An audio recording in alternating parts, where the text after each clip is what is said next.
Ya.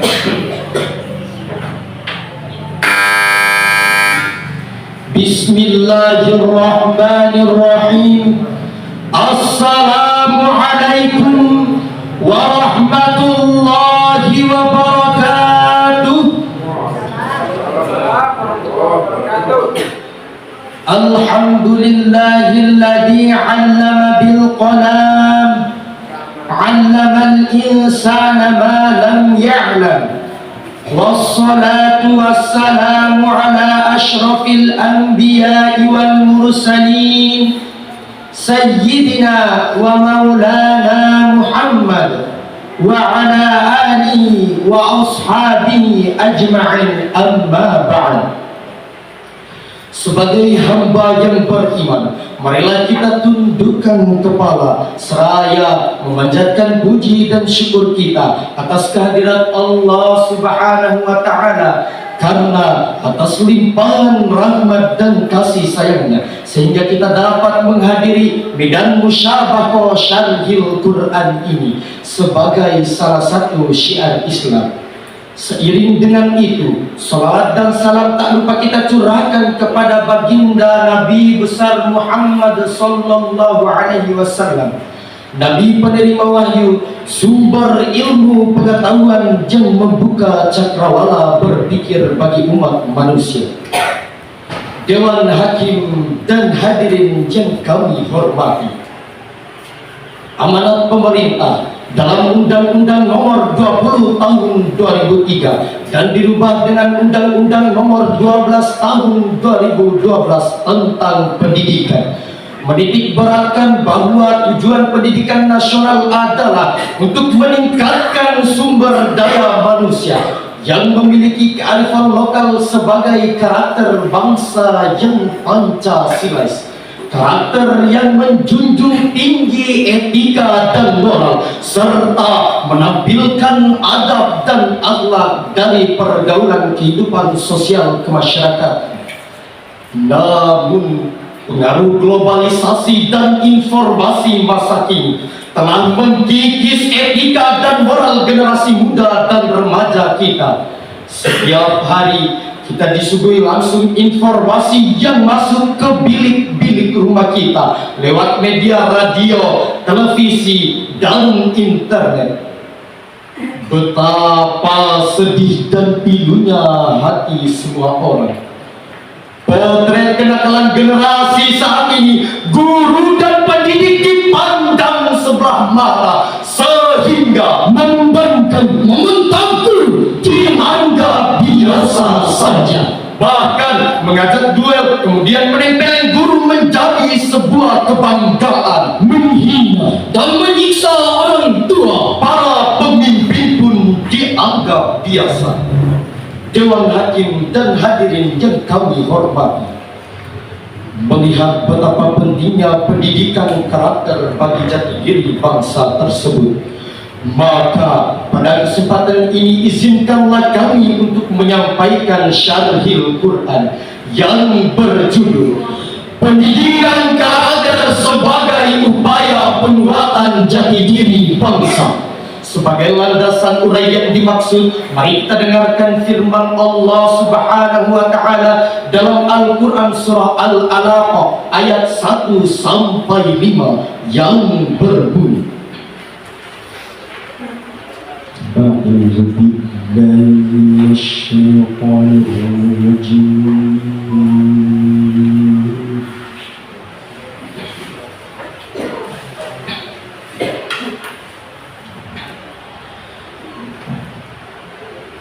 Bismillahirrahmanirrahim.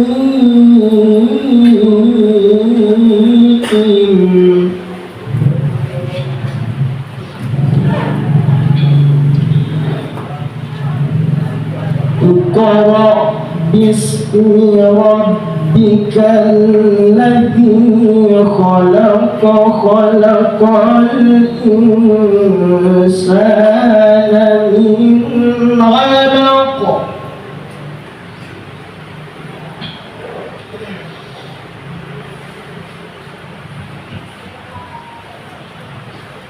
Iqra wa rabbukal akramul ladzi 'allama bil qalami 'allamal insana ma lam ya'lam. Aku berlindung kepada Allah dari badan setan yang terkutuk dengan menyebut nama Allah yang Maha Pengasih lagi Maha Penyayang. Bacalah dengan menyebut nama Tuhanmu yang menciptakan. Dia telah menciptakan manusia dari segumpal darah. Bacalah, dan Tuhanlah yang Maha Pemurah, yang mengajar manusia dengan perantaraan pena. Dia mengajar kepada manusia apa yang tidak diketahuinya. Ma'asyiral muslimin rahimakumullah, dari ayat yang kita dengarkan di atas dapat diketahui bahwa ayat pertama dari seluruh rangkaian wahyu Allah Subhanahu wa taala yang dikodifikasikan dalam Al-Qur'anul Karim adalah memberi pendidikan membaca segala yang tersurat dan tersirat seperti kejadian alam dan fenomena perubahannya. Itu berarti bahwa ilmu pengetahuan tidak mungkin dicapai hanya dengan menghayal saja tanpa belajar dan membaca, baik melalui proses pendidikan formal maupun non formal. Kata khalaqal insan menurut ulama tafsir adalah manusia merupakan makhluk yang berakal atau berpikir. Berkaitan dengan masalah ini, Hasan Al-Basri rahimahullah pernah berkata, sekiranya tidak ada ilmu pengetahuan, niscaya semua manusia akan menjadi seperti binatang. Hadirin yang dirahmati Allah, jika kita menatap diri, maka ungkapan itu bukanlah tidak beralasan. Karena dengan ilmu pengetahuan kita dapat membedakan mana yang baik dan mana yang buruk. Dengan ilmu pengetahuan kita dapat memilah mana yang haram dan mana yang halal. Juga dengan ilmu pengetahuan kita dapat membedakan mana milik orang lain dan mana kepunyaan sendiri. Senadalah dengan apa yang dikatakan Albert Einstein, religion without science is blind and science without religion is lame, yang artinya agama tanpa ilmu adalah buta dan ilmu tanpa agama adalah lumpuh. Adalah sebuah keistimewaan bagi kita umat manusia ditempatkan otak atau akal di atas kepala yang setiap saat dijunjung tinggi dan ditinggikan bantalnya jika mau tidur, tanpa kita sadari bahwa kita telah menghormati dan menjaga pita yang mengakomodir semua informasi, baik yang datang dari hubungan vertikal dengan Al-Khaliq maupun hubungan horizontal dengan sesama insan. Itu semua merupakan tujuan Allah Subhanahu wa taala, tidak lain adalah mempersiapkan kita umat manusia untuk menjadi khalifah fil ardh. Khalifah yang arif dan bijaksana harus memiliki ilmu pengetahuan dan iman yang kental sebagai manifestasi dari nilai etika dan moral. Dewan Hakim dan hadirin yang dirahmati Allah, Untuk menciptakan kualitas sumber daya manusia yang berkarakter itu tentu diawali dengan membaca, belajar dan bersabar. Karena proses pendidikan tidaklah semudah membalikan telapak tangan atau simsalabim kemudian terjadi dengan begitu saja. Namun membutuhkan waktu yang lama dan kesabaran yang cukup tinggi. Sebagaimana firman Allah dalam Al-Quran surah Al-Mujadalah ayat 11 yang berbunyi,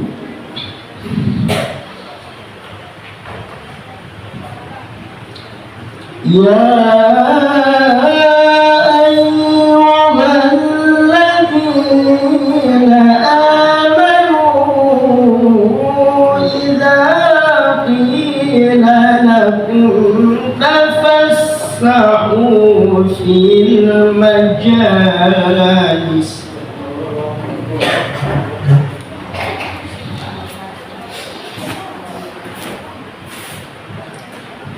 إذا قيل لكم تفسحوا في المجالس فافسحوا يفسح الله لكم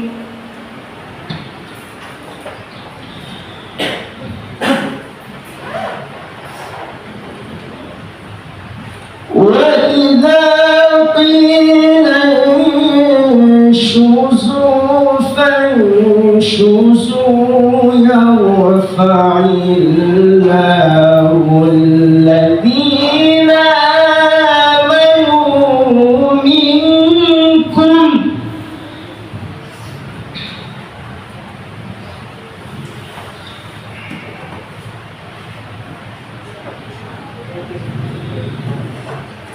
والذين أوتوا العلم درجات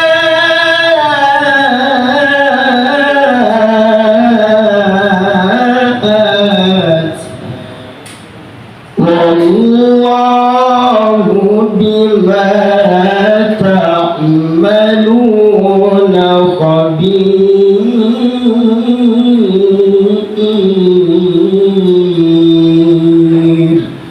Sadaqallahul azim. Wahai orang-orang yang beriman, apabila dikatakan kepadamu berlapang-lapanglah dalam majelis, maka lapangkanlah, niscaya Allah akan memberi kelapangan untukmu. Dan apabila dikatakan berdirilah kamu, maka berdirilah, niscaya Allah akan meninggikan orang-orang yang beriman di antaramu dan orang-orang yang diberi ilmu pengetahuan berapa derajat. Dan Allah Maha mengetahui apa yang kamu kerjakan. Maha benar Allah dengan segala firman-Nya. Ma'asyiral muslimin rahimakumullah. Dari ayat yang dilantunkan di atas memberi isyarat kepada kita bahwa untuk mencapai derajat kemuliaan haruslah memiliki ilmu pengetahuan yang dibarengi dengan etika dan moral. Sebab memiliki ilmu saja tidaklah cukup tanpa bergandengan dengan etika dan moral. Walladzina utul ilma darajat. Menurut Hasbi As-Siddiqi dalam tafsir Al-Bayan juz 28 pada halaman 1345 adalah Allah meninggikan derajat para mukmin istimewa yang berilmu, bukan semua orang yang beriman. Bapak Muhammad Nasir dalam fikih dakwah mengatakan, apabila seseorang mencari ilmu hanya untuk kepentingan duniawi semata, maka dia sudah berjalan menghancurkan agamanya sendiri. Demikian pula Hukamah Luqmanul Hakim yang nasihatnya penuh hikmah menyatakan, rapatkanlah lututmu dengan tali sehingga mengalirlah hikmahnya kepadamu. itu semua merupakan motivasi bahwa belajar dan menuntut ilmu adalah sebuah keharusan yang tidak boleh ditunda-tunda sebelum penyesalan menyelimuti kehidupan. Apalagi zaman sekarang, seorang ayah sibuk dengan bisnis dan internetnya, ibu-ibu bergelut dengan arisan dan gosip-gosipnya, Anak-anak pun asyik dengan medsos dan handphonenya. Maka saat itu manusia lupa bahwa menuntut ilmu adalah kewajiban dan tuntutan, sebagaimana sabda Rasulullah sallallahu alaihi wasallam, talabul ilmi fariidatun ala kulli muslimin wa muslimah, bahwa menuntut ilmu adalah sebuah kewajiban bagi umat muslim laki-laki dan perempuan. Hadis riwayat Ibnu Abdul Bar. Dewan Hakim dan hadirin yang dirahmati Allah, adalah wajar bila orang tua bersedih jikalau anak-anaknya tidak mengerti bahasa Inggris, merasa rugi jikalau anak-anaknya tidak bisa matematika, dan merasa ketinggalan jika anak-anaknya tidak mengenal komputer. Tapi tahukah kita bahwa tiada kemalangan yang lebih malang jikalau anak-anak generasi jauh dari nilai-nilai agama dan kosong dari rasa keimanan. Boleh saja mereka ahli komputer, tapi imannya harus mantap. Boleh saja mereka kuasai teknologi, Tapi imannya harus teguh. otaknya boleh saja Amerika, tapi hatinya tetaplah Mekah. Jika perpaduan ilmu dan iman akan melahirkan sosok yang berkarakter atau berkualitas, maka pada tataran aplikasinya nampak pribadi yang tangguh, baik untuk kesejahteraan dunia maupun kebahagiaan di akhirat. Dewan Hakim dan hadirin yang kami hormati, sebagai akhir dari uraian ini dapat disimpulkan bahwa ilmu pengetahuan dan teknologi tanpa didukung oleh kualitas manusia yang tangguh bagaikan angan-angan belaka, dan manusia berkualitas tanpa ditopang oleh karakter akhlak yang tinggi akan mengalami erosi kepribadian, serta moral yang tinggi akan tercapai manakala perilaku senantiasa memancarkan sinar keimanan. Sehingga lengkaplah makna dari keberhasilan proses pendidikan yang dicita-citakan, yaitu melahirkan generasi yang memiliki akhlak dan moral yang baik, yang menghormati orang tua dan para guru sebagai jati diri bangsa yang Pancasilais. Demikianlah uraian ini. Maaf atas segala kekurangannya, terima kasih atas segala perhatiannya. Hadanallahu wa iyyakum ajma'in. Wassalamu alaikum warahmatullahi wabarakatuh. Waalaikumsalam warahmatullahi wabarakatuh.